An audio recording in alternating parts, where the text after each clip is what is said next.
Assalamualaikum warahmatullahi wabarakatuh. Selamat pagi dan semoga dalam keadaan sehat selalu. Pada kesempatan kali ini, kami dari kelompok 5 Prodi PGSD 1B STKIP Muhammadiyah Kuningan akan menjelaskan mengenai filsafat pendidikan teori progresivisme.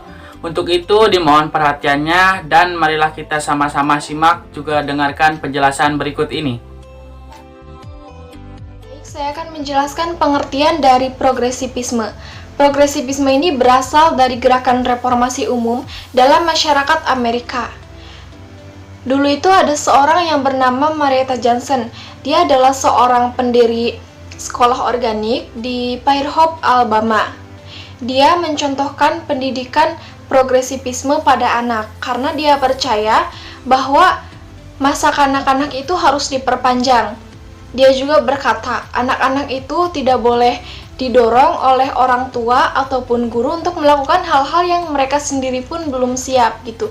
Jadi untuk menghasilkan proses belajar anak yang memuaskan itu ketika anak-anak bereksplorasi dengan lingkungan.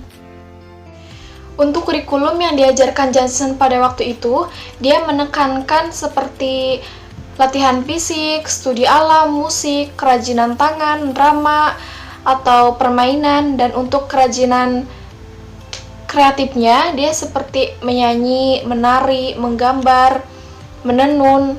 Sedangkan untuk membaca dan menulis itu ditunda sampai anak-anak berusia 9 tahun atau 10 tahun. Jadi dapat disimpulkan teori progresivisme ini adalah suatu aliran yang menghendaki perubahan secara cepat menuju ke arah yang positif dengan menekankan pendidikan kepada anak bukan kepada guru. Konsep-konsep kunci aliran pendidikan progresivisme.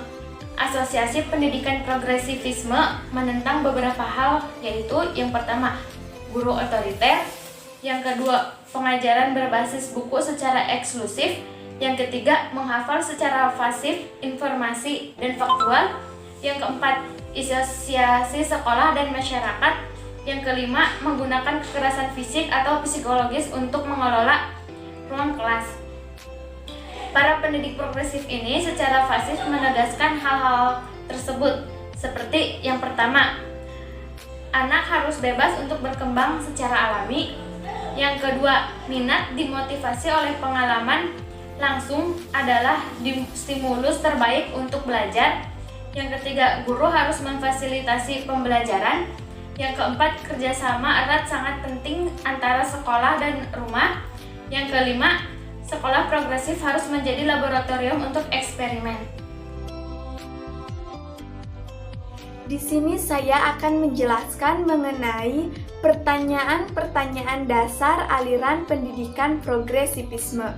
Pertanyaan yang pertama, apa kelebihan dari aliran progresivisme? Kelebihan dari aliran progresivisme yaitu progresif terbuka untuk menggunakan teknologi di ruang kelas, asalkan itu merupakan sarana terbuka untuk mengakses informasi.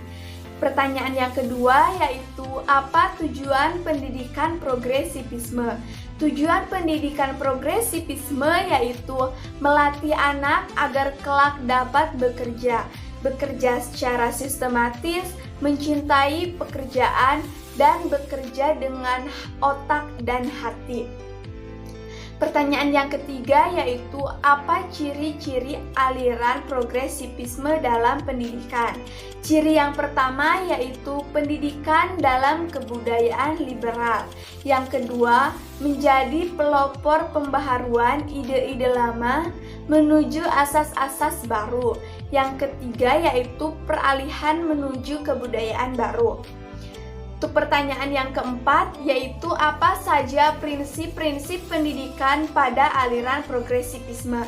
Prinsip yang pertama yaitu pendidikan adalah hidup itu sendiri. Yang kedua, pendidikan harus berhubungan secara langsung dengan minat anak yang dijadikan sebagai motivasi belajar. Prinsip yang ketiga yaitu belajar harus dapat memecahkan masalah yang penting dan bermanfaat bagi kehidupan anak. Itulah penjelasan mengenai pertanyaan-pertanyaan dasar aliran pendidikan progresivisme. Terima kasih.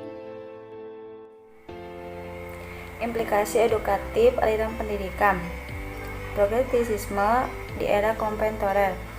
Yang pertama, berpartisipasi dalam kritis. Yang kedua, berkolaborasi dengan penduduk setempat untuk sekolah dan perbaikan masyarakat.